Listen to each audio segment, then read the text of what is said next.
সন্দেহ আর বিশ্বাস, এই দুই আবেগ যাদের বিশেষত্ব আছে, কিন্তু এই দুইয়েরই স্থান একই, মন।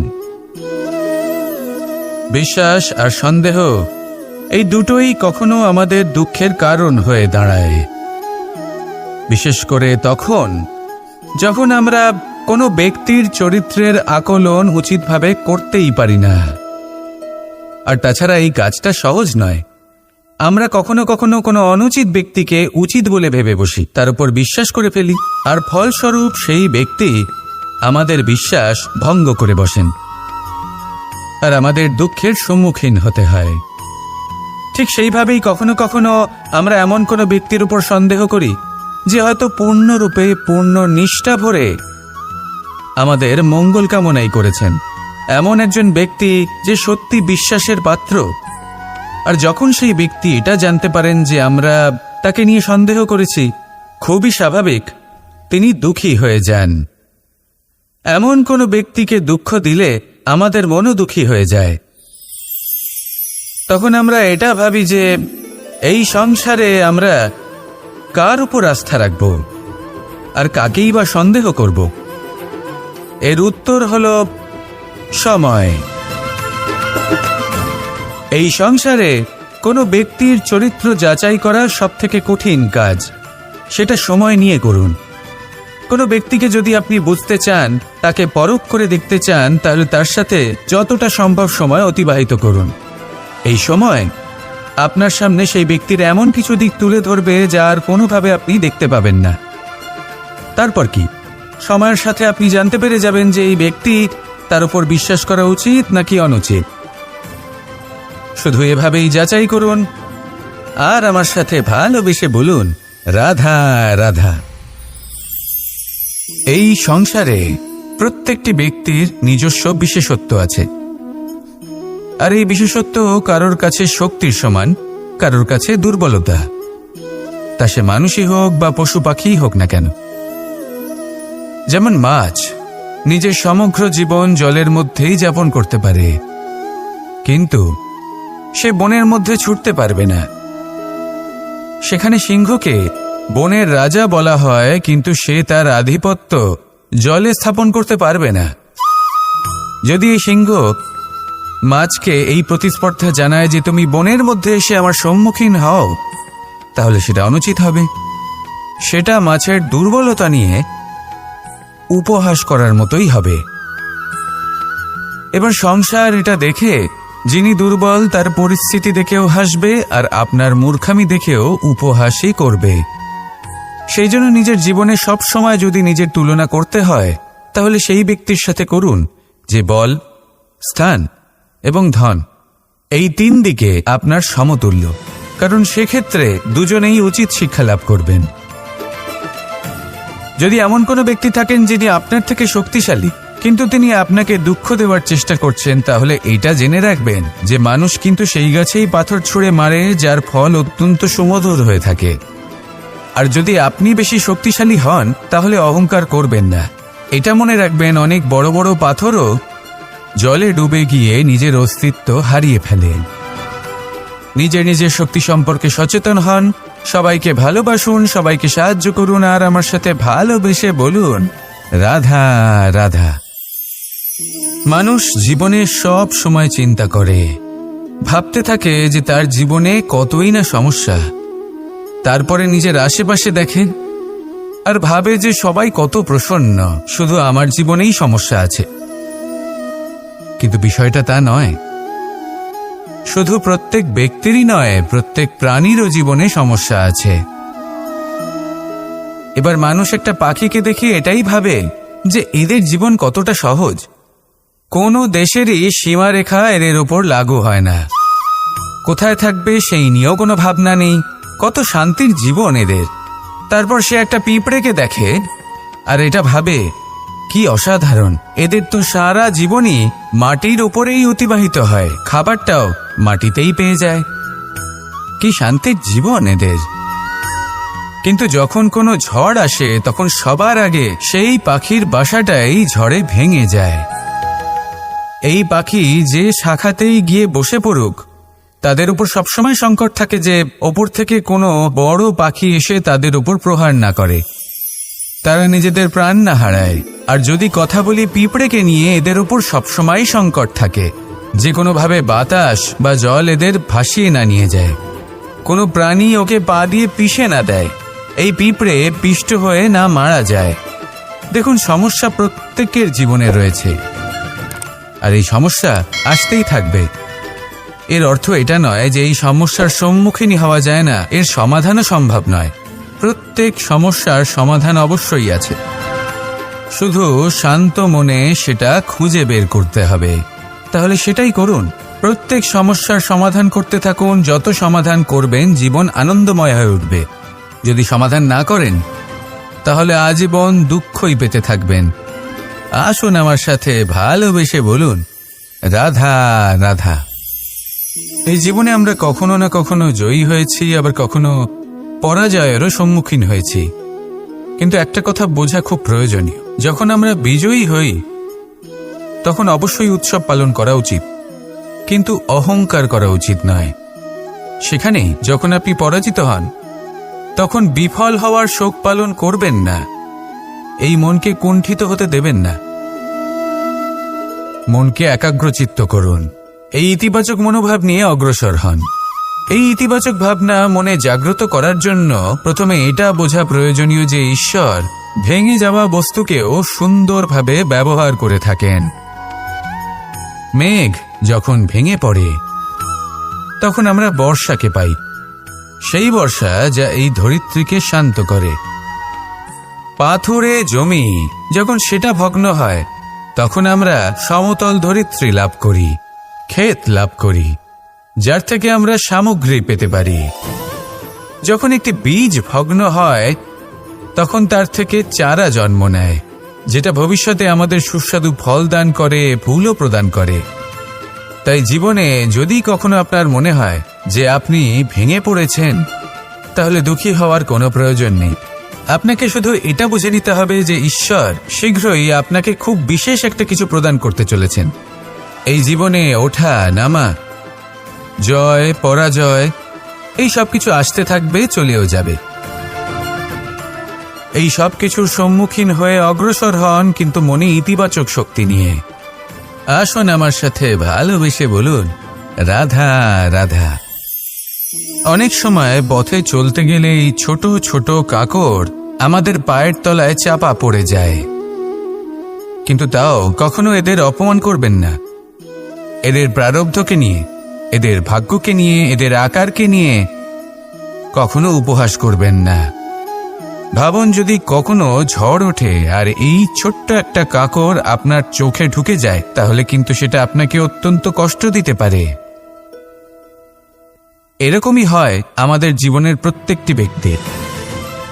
কখনো কাউকে অপমান করবেন না, সবসময় সবাইকে সম্মান করুন।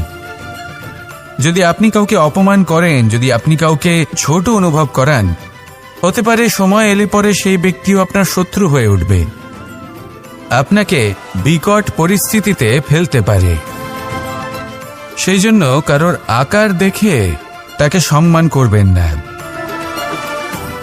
এই সংসারে সবাইকে সম্মান করুন, সবাইকে ভালোবাসুন, আর আসুন আমার সাথে ভালোবেসে বলুন, রাধা রাধা। এই সংসারে ভৌতিক বস্তুরও নিয়তি আছে। যারাই এই সংসারে আসে বা উৎপন্ন হয় তারা কিছুমাত্র সময় পর্যন্তই এখানে থাকতে পারে, আর তারপরে সেও লুপ্ত হয়ে যায়, অর্থাৎ সে নিজেও এই পঞ্চমহাভূতে সমাহিত হয়ে যায়। আমাদের সাথেও ঠিক এটাই হয়। সেই জন্যই ঈশ্বর দ্বারা প্রদত্ত এই উপহারের বিষয়ে ভাবুন, এই জীবনের বিষয়ে ভাবুন। ঠিক যেমন বিশ্বাস ভঙ্গ হলে কোনো ব্যক্তি আমাদের কাছে অপরিচিত হয়ে যান, ঠিক সেরকমই শেষ নিঃশ্বাস ত্যাগের পর এই শরীরও আমাদের কাছে পরই হয়ে যায়। তাই এই শরীর থাকাকালীন শ্রেষ্ঠভাবে একে সদ্ব্যবহার করুন, এই জীবনে শ্রেষ্ঠ কর্ম করুন। আর এই জীবনকে শ্রেষ্ঠভাবে যাপন করার জন্য কিছু কথা বোঝা প্রয়োজনীয়। যদি আপনি কারোর প্রশংসা করেন তাহলে পূর্ণ হৃদয় দিয়ে করুন। যদি আপনি হস্তক্ষেপ করে থাকেন তাহলে মস্তিষ্ক দ্বারা করুন। যদি আপনি সমীক্ষা করেন তাহলে বিবেক দ্বারা করুন। যদি আপনি ধন অর্জন করতে চান তাহলে নীতি অনুসারে চলুন। যদি জীবনযাপন করতে চান তাহলে রীতি মেনে করুন। আর যদি ঈশ্বরের ভজন করতে চান তাহলে ভক্তিভাব নিয়ে করুন। শুধু এই কথা মনে রাখবেন যে আপনার এই জীবন কিন্তু অনিশ্চিত কাল পর্যন্তই আছে। কতক্ষণ আছে সেটা কেউ জানে না। তাই কিছু মুহূর্ত যেটা যাপন করতে আমরা এখানে এসেছি, সেখানে ক্রোধ, অহংকার, ঈর্ষা, এইসব আবেগের কি গুরুত্ব বলুন তো? এগুলো ত্যাগ করুন। মানুষকে ক্ষমা করতে শিখুন। আস্তে আস্তে বিশ্বাস করতে শিখুন। এই সংসারে নিঃস্বার্থভাবে প্রেম করতে শিখুন আর সবার মধ্যে আনন্দ বিতরণ করুন। তাই এই সব গুণ যদি আপনি আত্মসাৎ করতে পারেন তাহলে আপনার জীবনে শুধু আনন্দ এবং আনন্দই বিরাজমান হবে। আসুন আমার সাথে ভালোবেসে বলুন, রাধা রাধা। জল এই পৃথিবীতে বেঁচে থাকার জন্য আবশ্যক তো বটেই, কিন্তু এই জল আমাদের একটা অত্যন্ত গুরুত্বপূর্ণ শিক্ষা প্রদান করে। কখনো এই জলকে দেখেছেন? যে পরিস্থিতিতেই এই জল প্রবাহিত হোক না কেন, এর উপর যা কিছুই প্রভাব থাকুক না কেন, এর পথে যতই বাধা আসুক না কেন, তার মধ্যে থেকে ও নিজের পথ ঠিক বের করে নেয়, কিন্তু নিজের প্রবাহ থামতে দেয় না, ক্রমাগত অগ্রসর হতে থাকে। সেরকমই একটা শিক্ষা যেটা আমরা জল থেকে পেয়ে থাকি তা হলো এটা, আমরা যখন জলের দিকে তাকাই তখন আমরা নিজের প্রতিবিম্ব দেখি, স্পষ্টভাবে দেখতে পাই। কিন্তু তখনই দেখতে পাই যখন এই জল শান্ত থাকে, স্থির থাকে। যদি এই জল অশান্ত হয়ে থাকে, স্থির না হয়, তাহলে আমরা এতে নিজের প্রতিবিম্ব দেখতে পাই না। এটাই আমাদের মনের সাথেও হয়ে থাকে। যখনই জীবনে কোনো সংকট আসে, যদি আমরা শান্ত মনে, স্থির মনে সিদ্ধান্ত নিই, তাহলে সেটা এমন একটা শীতল সিদ্ধান্ত হবে যেটা আমাদের ভবিষ্যৎকে একটা শ্রেষ্ঠ স্থানে নিয়ে যাবে। যদি এই মন অশান্ত হয়, বিচলিত হয়, পীড়িত হয়, দুঃখিত হয়ে থাকে, রুষ্ট হয়ে থাকে, তাহলে অনেক সময় আমরা এমন সিদ্ধান্ত নিই যেটা আমাদের জন্য অনুচিত প্রমাণিত হয়। যখন আপনি ক্রুদ্ধ ছিলেন বা দুঃখের বশে ছিলেন, তখন অনেক সময় হয়তো এমন সিদ্ধান্ত নিয়েছেন যেটার জন্য ভবিষ্যতে আপনি অনুশোচনা করেছেন। এবার দেখুন, এই আবেগগুলো থেকে আমরা পালাতে পারবো না, কিন্তু এই আবেগগুলো আপনার উপর কতটা প্রভাব ফেলবে সেটা আমরা অবশ্যই ঠিক করতে পারি। এই মনকে আমরা নিয়ন্ত্রণ করতে পারি। এটাই করুন, চিন্তা করুন, এই মনকে শান্ত রাখুন, স্থির হতে চেষ্টা করুন, আর তারপরে সিদ্ধান্ত নিন। আসুন আমার সাথে ভালোবেসে বলুন, রাধা রাধা। আপনি কি কখনো নৌকা যাত্রা করেছেন? করে না থাকলেও নিশ্চয়ই দেখেছেন যে এই জল যা নিজের অন্তরে সব কিছু সমাহিত করে নিতে পারে, এই নৌকা সেই জলের ওপরেই ভেসে থাকে। নদীর স্রোত কাটিয়ে সে সামনে অগ্রসর হয়।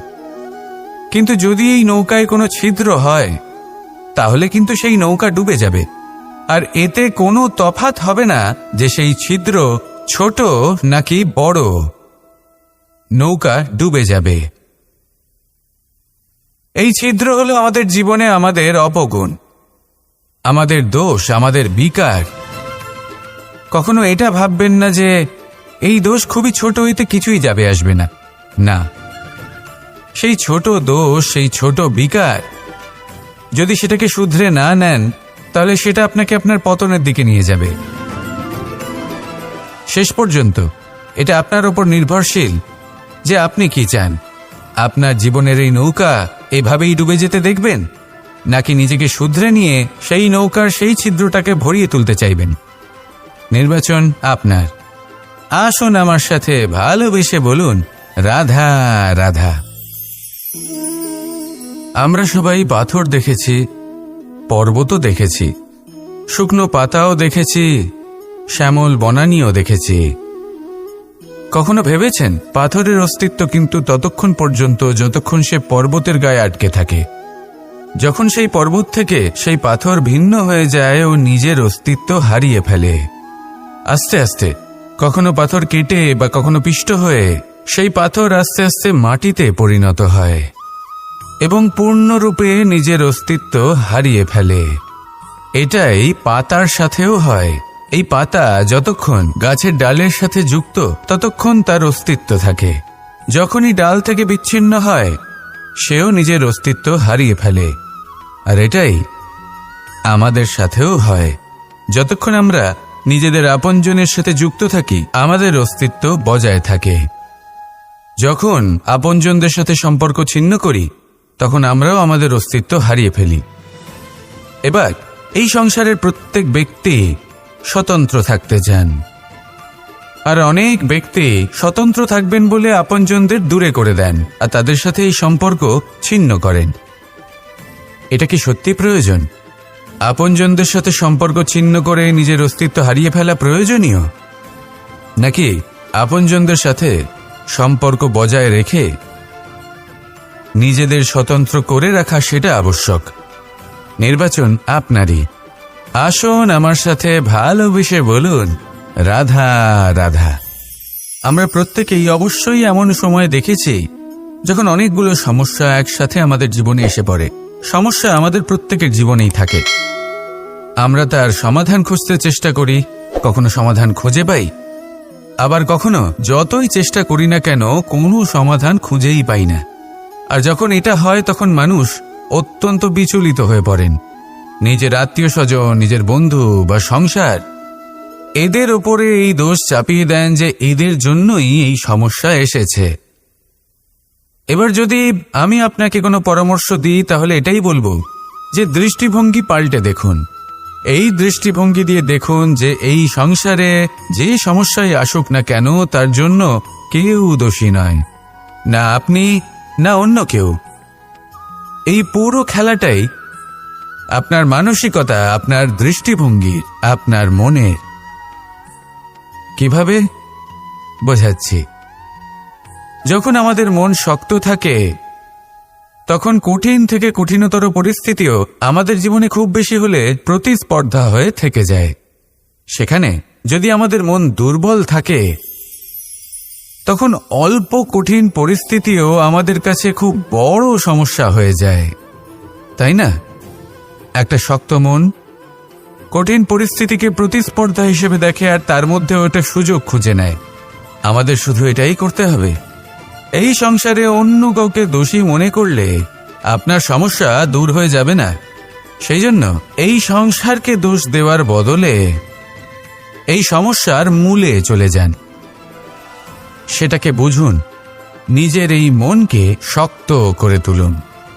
যদি আপনার মন শক্তিশালী হয় তাহলে এই সংসারে অনেক বড় বড় কঠিন থেকে কঠিনতর পরিস্থিতিও যদি আসে, আপনার জীবনে যতই বড় বড় সমস্যা আসুক না কেন আপনার লক্ষ্য লাভে বাধা দিতে পারবে না। আসুন আমার সাথে ভালোবেসে বলুন, রাধা রাধা। কখনো এই প্রকৃতির দিকে তাকিয়ে থাকবেন। এই প্রকৃতি অনেক ধরনের শিক্ষা দেয়। কোনো একটা গাছকে দেখুন কিভাবে সে মাটি থেকে জল শুষে নেয়। সে ঝড় হোক বা হোক কড়া রোদ সব সহ্য করে এবং অবশেষে সে ফল ধারণ করে। আর সেই ফল উৎপন্ন করার পরে সে ফল কিন্তু সে নিজে গ্রহণ করে না, এই সংসারকে প্রদান করে, যাতে পশু পাখি মানুষ তারা এই ফল গ্রহণ করে শক্তিশালী হয়ে উঠতে পারে, সুস্থ থাকতে পারে। সেভাবেই নদী, সরোবর এরা নিজেরাও কিন্তু নিজেদের জল গ্রহণ করে না, মাটিকে প্রদান করে, পশু পাখিকে প্রদান করে। সূর্য নিজেও নিজের জন্য প্রজ্বলিত হয় না, সে প্রকাশ ছড়িয়ে দিতে চায় আমাদের সবার কাছে, সে আলো পৌঁছে দিতে চায়। এই প্রত্যেকের কর্মে পরমার্থ নিহিত আছে, আর সেই জন্যই এদের সকলকে পুজো করা হয়। তাই মনে রাখবেন, আপনার কাছে জীবন যাপনের অতিরিক্ত যা কিছুই আছে তা পরমার্থের জন্য। তাহলে তার সদ্ব্যবহার করুন আর আমার সাথে ভালোবেসে বলুন, রাধা রাধা। পরিবর্তন, এটা হলো সৃষ্টির অমূল্য নিয়ম। এই সংসারে সবকিছু সময়ান্তরে পরিবর্তিত হয়, এই সময়ও পরিবর্তিত হয়। পরিবর্তন চিরকাল হয়ে এসেছে আর চিরকাল হতে থাকবে। কিন্তু এবার আমরা সেই পরিবর্তন কিভাবে লাভ করব, যেটা আমাদের প্রয়োজন, যেটা আমরা চাই। আমরা জীবনে বিকাশ চাই। এই বিকাশ কিভাবে লাভ করতে পারি? এই প্রকৃতি কিন্তু আমাদের অত্যন্ত উত্তম উদাহরণ দিয়ে বুঝিয়েছে।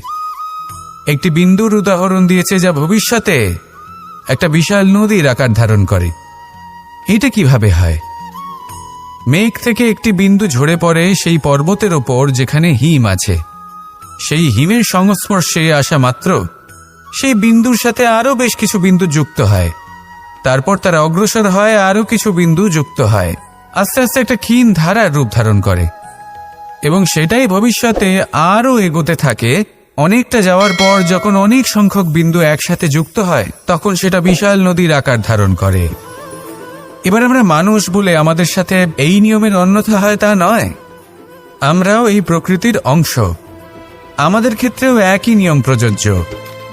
যখন পরিশ্রম করে অনেক সংখ্যক বিন্দু আমরা একত্রিত করব, তখনই পরিবর্তনের নদী প্রবাহিত হবে। প্রয়োজন হল নিরন্তর পরিশ্রম করা এবং ধৈর্য ধরা। এটা করতে থাকুন, জীবনে সব কিছু লাভ করতে পারবেন। কারণ প্রকৃতি আমাদের এটাই শিখিয়েছে। আর আমরা এই ব্রহ্মরই একটি অংশ, যার দ্বারা এই ব্রহ্মাণ্ড নির্মিত। আসুন আমার সাথে ভালোবেসে বলুন, রাধা রাধা। প্রত্যেক মানুষ নিজের জীবনে দুঃখ অনুভব করেন।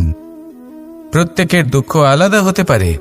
কারোর মনে এই দুঃখ থাকে যে সে তার বাবা মায়ের সব ইচ্ছে পূরণ করতে পারেননি। কেউ এটা ভেবে দুঃখ পান যে সে চিরকাল সদাচার করেছেন, সৎকর্ম করেছেন, কিন্তু তাও তাকে দুরাচারী বলে মনে করা হয়। কেউ এটা ভেবেও দুঃখ পান যে তার সামনে যে ব্যক্তি রয়েছেন তার চোখে তিনি শত্রু হয়ে উঠেছেন বা দুষ্ট হয়ে উঠেছেন, যেখানে তিনি হয়তো কোনো অনুচিত কাজই করেননি। এবার এই সমস্ত বিষয় নিয়ে ভেবে নিজের ব্যক্তিত্ব নিয়ে সন্দেহ প্রকাশ করবেন না। যদি নিজের ব্যক্তিত্ব নিয়ে কোনো সন্দেহ থেকে থাকে, তাহলে কর্ম সংক্রান্ত প্রশ্ন করুন যে আপনি যা করেছেন তাতে কি উচিত ছিল, কি অনুচিত ছিল। যেটা প্রয়োজন সেটা এটা বোঝার যে আপনার অন্তর্মন, আপনার বিবেক আপনাকে কি বলছে।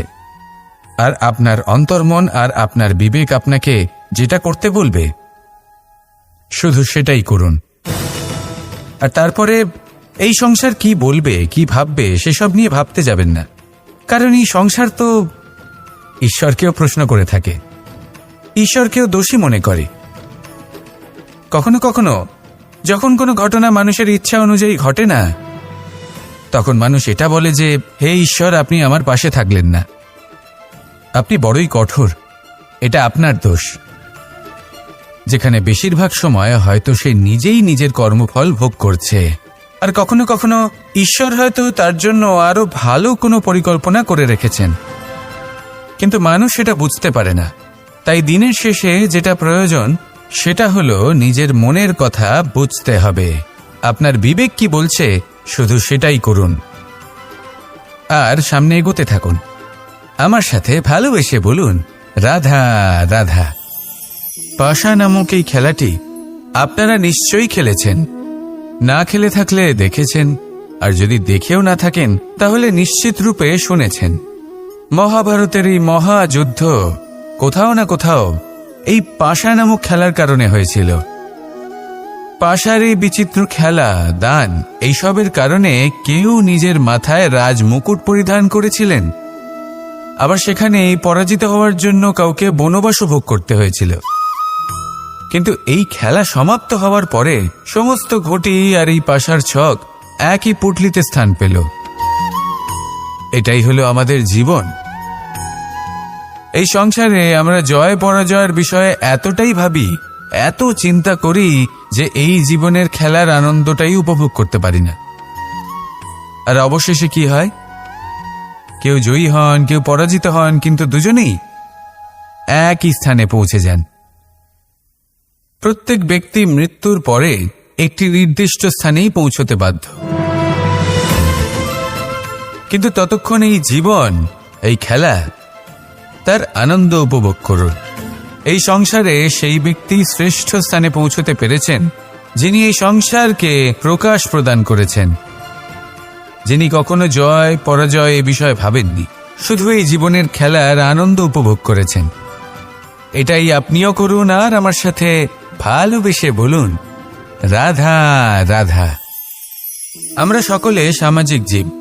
মানুষের সাথে দেখা সাক্ষাৎ করা এটা চিরকালই চলতে থাকে। আমরা কখনো কাউকে উপহার দিই, আবার কখনো কেউ আমাদের উপহার দেয়। কখনো কি এমন হয়েছে যে আপনি কাউকে একটা উপহার দিয়েছেন, কিছু সময় পরে বা কিছু মাস পরে সেই উপহারই ঘুরে ফিরে আপনার কাছেই এসেছে, অর্থাৎ সেই বস্তুটাই আপনার কাছে আবার ফিরে এলো? এরকম হয়। ছেলেবেলায় একদিন একজনের বিবাহ ছিল, তখন মা তাকে একটা উপহার দিতে চাইছিলেন, তাই তিনি একটা পোশাক বানালেন আর সেটাকে সুসজ্জিত করছিলেন। আমি দেখলাম আর জিজ্ঞেস করলাম যে মা, এই পোশাক এত সুসজ্জিত করার কি আছে? তখন মা বললেন যে কানাই, কখনো কাউকে এমনই উপহার দেবে, এমন প্রকারে দেবে যে সেটা যদি আবার ঘুরে ফিরে তোমার কাছে ফিরে আসে তাহলে যেন তোমার খারাপ না লাগে। এটাই কিন্তু হয় আমাদের ব্যবহারের সাথে, কর্মের সাথেও এবং আমাদের কথার সাথেও। তেমনই আচরণ করবেন যে আচরণ আপনি সহ্য করতে পারবেন। যদি মুখ থেকে কটু কথা বেরোতে থাকে তখন নিজেকে সংযত করে নিন। সেই শব্দই প্রয়োগ করুন যেটা আপনি তার বদলে শুনতে চাইবেন এবং আপনার দুঃখও হবে না, কারণ আপনার কর্ম এমন একটা উপহার যেটা আবার ঘুরে ফিরে ফলস্বরূপ আপনার কাছেই আসবে। সেই জন্য নিজের আচরণ শুভ করুন, নিজের মানসিকতা শুভ করুন, নিজের মুখ থেকে মধুর বাণী নিঃসৃত করুন আর এইভাবে মধুরভাবে বলুন, রাধা রাধা। এই সংসারে একটা শব্দ আছে যার বিষয়ে মানুষ অত্যাধিক চিন্তা ভাবনা করে, আর সেই শব্দ হলো অস্তিত্ব, পরিচয়। প্রত্যেক ব্যক্তি এই সংসারে নিজের অস্তিত্ব গড়তে চায়, আর ছোট থেকে এটাই হয়। যখন আমরা শ্রেণীকক্ষে যাই, পড়তে যাই, তখন আমরা এটাই ভাবি যে আমরা নিজেদের অস্তিত্ব গড়ব, সুনাম অর্জন করব। সকল ব্যক্তি যাতে এটাই বলে যে এই হলো সর্বশ্রেষ্ঠ ছাত্র, আর এটাই আমাদের পরিচয়। কার্যক্ষেত্রেও আমরা ঠিক এটাই চেষ্টা করি, পরিশ্রম করতে থাকি এবং ভবিষ্যতে গিয়ে আমরা নিজেদের পরিচয় খুঁজে পাই। পরিচয়ের সাথে সাফল্য আসে, আর সাফল্যের সাথে আসে অস্তিত্ব।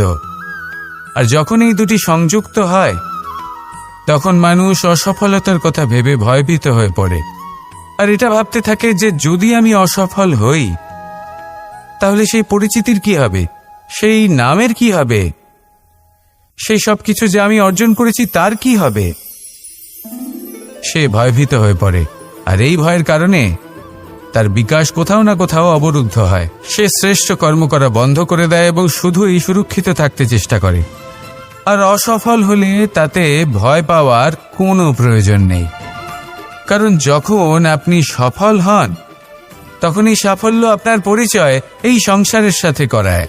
কিন্তু যখন আপনি অসফল হয়ে থাকেন তখন এই অসফলতা এই সংসারের পরিচয় আপনার সাথে করায়, যা অত্যন্ত আবশ্যক। অসফলতা প্রত্যেকের জীবনেই আসবে, তার সম্মুখীন হন আর তার থেকে শিক্ষা লাভ করুন, কারণ যখনই আপনি অসফল হন তখনই আপনার জ্ঞান চক্ষু উন্মুক্ত হয়। আসুন আমার সাথে ভালোবেসে বলুন, রাধা রাধা।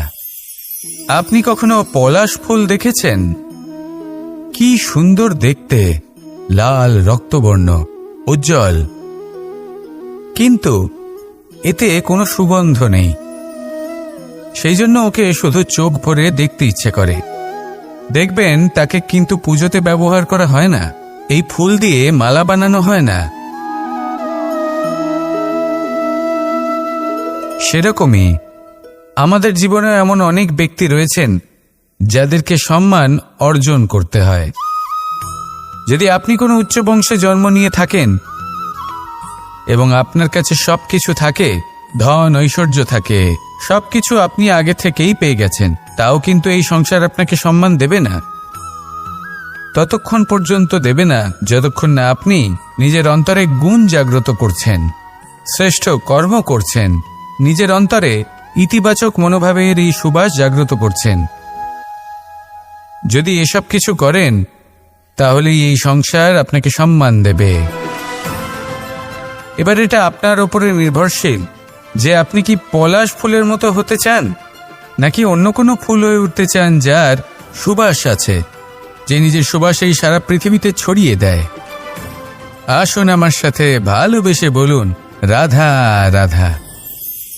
মানুষ যখনই কোনো পর্বতারোহণ করতে শুরু করে তখন সে বারবার পড়ে যায়, বারবার উঠে দাঁড়ায়, সামনে এগোতে চেষ্টা করে, কিন্তু যদি সে দৃঢ় নিশ্চয় করে থাকে তাহলে সে অবশেষে সেই পর্বতের শিখরে পৌঁছেই যায়। চলার পথে যদি বড় কোনো পাথর চলে আসে বা পর্বতের কোনো বড় অংশ সামনে আসে তাহলে সে তার সাথে ধাক্কা খায় না, সে পথ বদলে নেয়। কিন্তু বাধা তাকে সবসময় পেতেই হয়, আর সেই বাধা সে পায় ছোট ছোট পাথরের দ্বারা। তাদের উপর পা পড়লে তার পা পিছলে যায় আর সে পড়ে যায়। এই ছোট ছোট পাথর হলো আমাদের জীবনের সেই ছোট ছোট সমস্যা, সেই ছোট ছোট ভুলগুলো যেগুলো আমরা অবজ্ঞা করতে থাকি। আমরা ভাবি এর দ্বারা কি বা ক্ষতি হবে, কিন্তু সেগুলোই অনেক সময় আমাদের অসফলতার কারণ হয়ে দাঁড়ায়। যত তাড়াতাড়ি সম্ভব এই ছোট ছোট পাথরগুলিকে জীবন থেকে তুলে ফেলে দিন। ভুল হওয়াটা স্বাভাবিক, কিন্তু তার মানে এই নয় যে বারবার সেই ভুলের পুনরাবৃত্তি ঘটবে। ভুলটা বুঝুন, সেটা স্বীকার করুন আর সেটা শুধরে নিন। যখন আপনি এটা করতে শিখবেন তখনই খুব তাড়াতাড়ি আপনি সেই শিখরে পৌঁছতে পারবেন। আর যখন পৌঁছে যাবেন তখন এই মন প্রসন্ন হয়ে বলবে, রাধা রাধা। কুরুক্ষেত্রের রণভূমিতে আপনজনদের নিজের বিরুদ্ধে দেখে তাদের মৃত্যুর বিষয়ে ভেবে অর্জুনের মন বিচলিত হয়ে পড়েছিল। এই সম্পর্কের চক্রব্যূহতে জড়িয়ে পড়ে অর্জুনের জ্ঞান নাশ হয়েছিল। তখন আমি অর্জুনকে কিছু কথা বলেছিলাম, যেই কথাগুলো আপনাদেরও জানাটা প্রয়োজনীয়। আমাকে বলুন, এই সংসারে আপনি এমন কি নিয়ে এসেছিলেন, আর এই সংসারে আপনি কি ফেলে যাবেন? এই সংসার, এই জগৎ, এইসব বস্তু যা আপনার খুব প্রিয়, সবকিছু তা না জন্মের পূর্বে আপনার ছিল আর না মৃত্যুর পর আপনার থাকবে। এই সংসার আমার থেকেই জন্ম নিয়েছে আর মৃত্যুর পরে আমার মধ্যেই সমাহিত হয়ে যাবে। এখানে যার জন্ম হয়েছে তার মৃত্যু এখানে সুনিশ্চিত।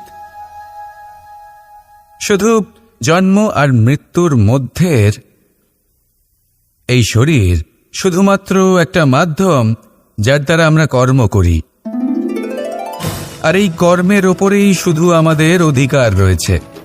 কিন্তু এই সংসারের কিছু অজ্ঞানী এই বিকারগুলোতে জড়িয়ে পড়ে ফল লাভের ওপর নিজের মনোনিবেশ করে, ফলের চিন্তা করতে থাকে। আর যদি মন মতো ফল না পায় তাহলে কুপথে চলে যায়। অন্যদিকে এমন কিছু জ্ঞানী মানুষও আছেন যারা পূর্ণরূপে নিজেকে আমার কাছে সমর্পণ করেন আর শুধু নিজের কর্ম করতে থাকেন। এই কর্ম করেই আনন্দ লাভ করেন এবং তাতেই জীবন যাপন করেন। যদি আপনিও এটা চান যে আপনার জীবনে সুখ থাকুক, শান্তি থাকুক, সম্পন্নতা থাকুক, তাহলে সৎ পথে চলুন, ঈশ্বরকে স্মরণ করুন আর নিজের কর্ম করুন। আসুন আমার সাথে ভালোবেসে বলুন, রাধা রাধা। গোবর্ধন পর্বতের সাথে আমার সম্পর্ক কেমন আপনারা জানেন। অনেকদিন আগে যখন আমি ছোট ছিলাম, একদিন আমি আর বাবা গোবর্ধন পর্বতে ওঠার চেষ্টা করছিলাম। আমি ক্লান্ত হয়ে পড়লাম আর আমি বাবাকে বললাম যে, বাবা, আমাকে আর কতটা উপরে উঠতে হবে, আর ক পা যেতে হবে, আর কত উঁচুতে উঠতে হবে, আর কত সময় লাগবে? তখন বাবা হাসলেন। উনি আমার কাঁধে হাত রাখলেন আর আমাকে বললেন যে এটা আন্দাজ করতে যেও না যে আর কত সময় লাগবে, এটা মাপতে যেও না যে আর ক পা সামনে এগোতে হবে। শুধু এই যাত্রাপথের আনন্দ উপভোগ করো আর সামনে এগোতে থাকো। যদি এটা করতে পারো তবেই নিজের লক্ষ্য লাভ করতে পারবে। এটা কিন্তু আমাদের জীবনের সাথেও ঘটে। আমরা চিন্তিত হয়ে পড়ি যে এখনো আর কতটা সামনে এগোতে হবে, আর কতটা চেষ্টা করতে হবে, কতটা পরিশ্রম করতে হবে, আর কত সময় লাগবে নিজের লক্ষ্যে পৌঁছতে। এই চিন্তা ত্যাগ করুন, নিজের দৃষ্টিভঙ্গি পাল্টান, আর এটা ভাবুন যে আরো কত শ্রেষ্ঠ কর্ম করতে পারি সামনে এগোনোর জন্য, আর কত তীব্র গতিতে আমি সামনে এগোতে পারবো। সামনে অগ্রসর হওয়ার এই যে যাত্রা বড়ই সুন্দর, এটার আনন্দ উপভোগ করুন। বাবার এই শিক্ষার কারণে আমি গোবর্ধন পর্বত হাতে তুলতে পেরেছি। দিনের শেষে এটা আপনার উপর নির্ভর করছে যে নিজের পর্বতরূপী লক্ষ্যকে আপনি নিজের হাতের মুঠোয় ধরে রাখতে পারবেন নাকি নয়। আসুন আমার সাথে ভালোবেসে বলুন রাধা রাধা।